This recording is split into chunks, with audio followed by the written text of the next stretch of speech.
সম্মানিত বিয়াস, আসসালামু আলাইকুম।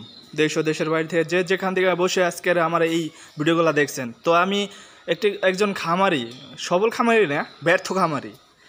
তো আজকে আমার জীবনে কিছুটা গল্প আপনাদের আমি শেয়ার করব। তো সবাই মনোযোগ দিয়ে শুনবেন। যদি প্রবাসী থাকেন, প্রবাসী ভাইরা অনেকেই আছে হুট করে দেশে আসে, এরকম আমার মতো গাভীর খামার করে থাকেন।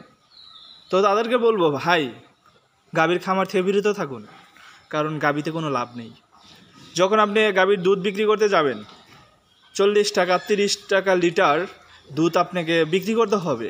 বর্জর 50 টাকা থেকে 55 টাকা 60 টাকা পর্যন্ত হয় হুটহাট, কিন্তু সব সময় এরকম 60 টাকা 50 টাকা কখনো থাকে না। আর খাবার যে দাম, এই দাম অনুযায়ী খামার করে কখনোই সফলতা অর্জন করা সম্ভব না।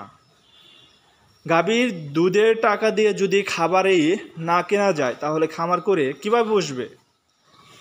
আপনারা ভাবছেন, হয়তো অনেকেই বলতে পারেন যে গাভীর যে বাচ্চা হয়, সেই বাচ্চাগুলা দিয়েই তো আপনার খামারগুলা, একটা গাভীর সব কিছুই চলে যাবে। তাহলে আমার যে এখানে কর্মচারীগুলো আছে, 20,000 টাকা বেতন নেয়, 17,000 টাকা বেতন নেয়, 15,000 টাকা বেতন নেয়, তো তাদেরকে আমি কিভাবে টাকা দিব? প্রতি মাস শেষে যদি আমার 25টা গাভীর থেকে যদি 15 লিটারের যে দুধগুলো আছে, 15 লিটার এবং 20 লিটার 25 লিটার ধরেন, এভাবে যে দুধগুলা আমি বিক্রি করি, সেইগুলা দিয়ে কিন্তু আমার খামারের লোকজন, দুটি স্টাফ, তাদের বেতন দিতে হিমশিম খাইতে হয়। এবং যদি নিজে করা যায় এবং নিজের পরিবারের লোকজন নিয়ে যদি খামার করা যায়, তাহলে হ্যাঁ, ওটাতে কিছুটা লাভ থাকে।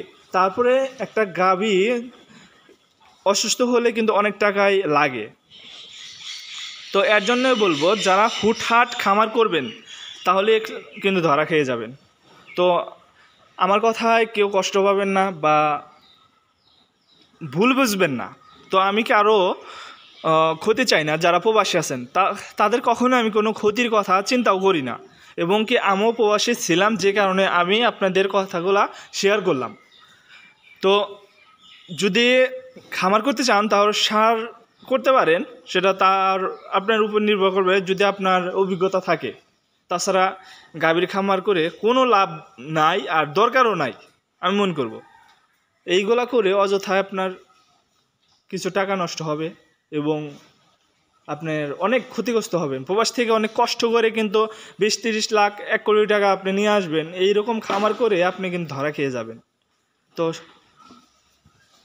এটা হচ্ছে আমার আবেগের কথা, কারণ আমি 1 বছর ধরে খামার পরিচালনা করতেছি।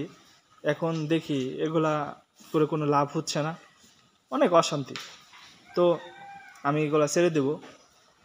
তো সবাই ভালো থাকেন, সুস্থ থাকবেন। আবার কোনো এক সময় কোনো এক ভিডিওতে আপনাদের সাথে দেখা হবে। আল্লাহ হাফেজ।